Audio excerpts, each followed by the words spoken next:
bem-vindos de volta para a segunda temporada do Eu e Deuses, seu podcast bissemanal de mitologia, folclore, lendas e criaturinhas verdes assustadoras. Toda semana eu, Camila Kintzel, me alterno com a agora descansada Daniela Benetti, contando histórias para vocês, amiguinhos. E esta semana eu vou contar para vocês tudo que eu consegui descobrir sobre os goblins, a pedido do meu marido, o Sr. Danilo, que me chamou de goblin para me tirar de baixinha, o que eu não sou, eu tenho estatura mediana. Bem mediana, gente, mediana. E depois percebeu que não sabia nada sobre essas criaturinhas e podia perguntar. Pra quem? Pra mim, que tem um podcast sobre o assunto.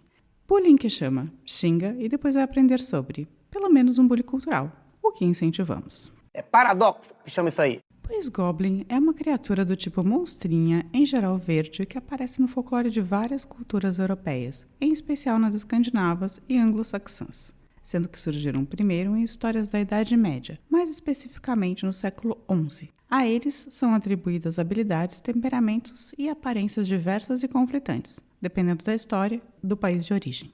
Quase sempre são pequenos e grotescos, maliciosos ou até mesmo malvadões, e sempre gananciosos, especialmente por ouro e joias. Invadem casas para pegar suas joias tarde da noite. Se você conseguir, o ouro é todo seu.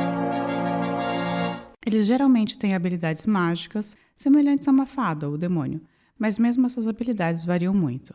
Criaturas semelhantes incluem anões, duendes, gnomos, diabinhos e kobolds, que é uma figura parecida, mais alemã e muito mais assustadora, porque é uma figura alemã. O termo goblin, acredita-se, tenha se originado do francês antigo gobelin, evoluído do latim medieval gobelinus, que parece estar relacionado a cobalos, do grego enganador ou desonesto.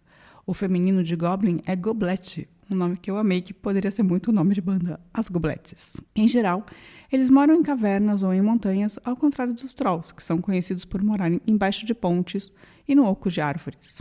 São normalmente pequenos e esverdeados, não têm cabelos e são bem feios. É muito feio, é muito bugado.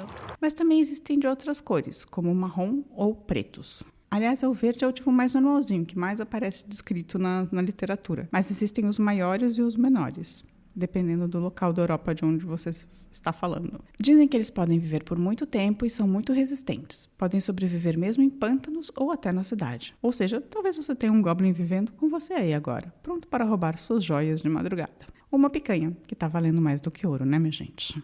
Eles podem ser divididos em muitas categorias. As mais conhecidas são os hobgoblins, parecidos com goblins, porém maiores, de 1,40 m ou até mais altos e mais bonzinhos, e os bugbears, maiores que seres humanos, muito mais fortes que os goblins e com a habilidade de se transformarem em ursos. Achei curiosíssimos. Os hobgoblins vivem mais perto das casas rurais e reza a lenda que podem executar pequenas tarefas se você deixar para eles um pouco de leite ou se mantiver a lareira sempre acesa, já que eles adoram ficar perto do fogo, mas não sabem como fazê-lo. Anota aí, goblins não sabem fazer fogo. Sou fogo, amo rubi, amo diamonds que refletem muito do fogo. Eu amo armas de fogo, gente, sinto muito. Quando você estabelece uma boa relação com eles, com os hobgoblins, eles podem varrer a casa ou até fazer a barba do dono da casa antes de ele acordar. O que eu achei completamente problemático.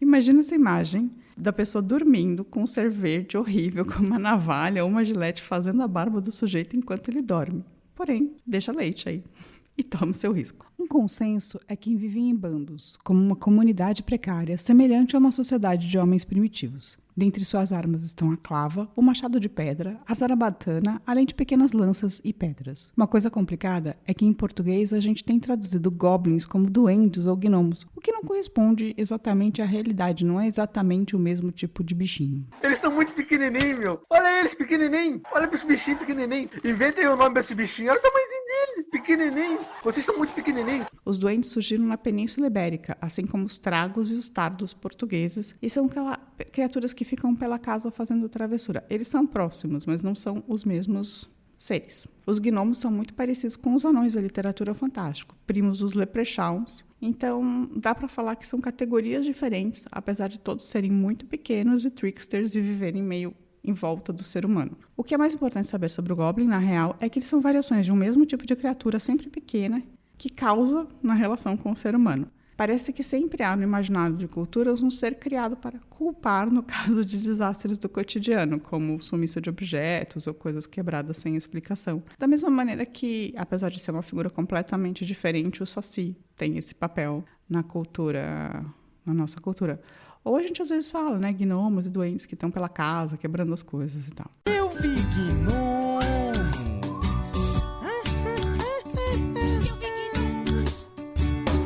Como eu disse na tradução, às vezes o Goblin aparece como um duende. E esse foi o caso do Duende Verde, o arqui-inimigo do Homem-Aranha, que no original é conhecido como Green Goblin. Ou seja, uma mistura de folclores em que as origens anglo-saxãs e ibéricas se misturam. Vale dizer que os goblins aparecem muito na literatura, tanto em Harry Potter, por exemplo, onde são menos bárbaros e mais humanizados, integrados ao mundo mágico, quanto em Tolkien, onde eles aparecem mais aparentados aos orcs, assim, são mais agressivos e mais violentos. Eles aparecem também em muitos jogos, como World of Warcraft, Dungeons and Dragons, os goblins aparecem. Bem, e esse foi o episódio do Eu e Deuses. Se vocês quiserem saber mais sobre essas criaturas curiosas, das quais existem versões em quase todas as culturas, por favor, vão ler os livros. Nesse caso, pode ser tanto de folclore quanto de literatura. E se vocês, como meu marido, querem saber mais sobre alguma cultura mítica para apelidar o seu parceiro, é só escrever para contato@euedeuses.com.br. Os pedidos sempre são colocados na pauta e uma hora aparecem no feed. É só acompanhar. Aliás, falando em acompanhar, você pode assinar o nosso podcast em qualquer agregador de podcast ou seguir a gente no YouTube ou no Spotify. Também, seguindo as páginas do Facebook e do Instagram, você tem teaser dos episódios antes deles serem lançados toda semana e fica sabendo das novidades. Então, se liga nas redes sociais. Um beijo e boa semana. Tchau, tchau! Venha não, hein? Nós tem cordão de ouro e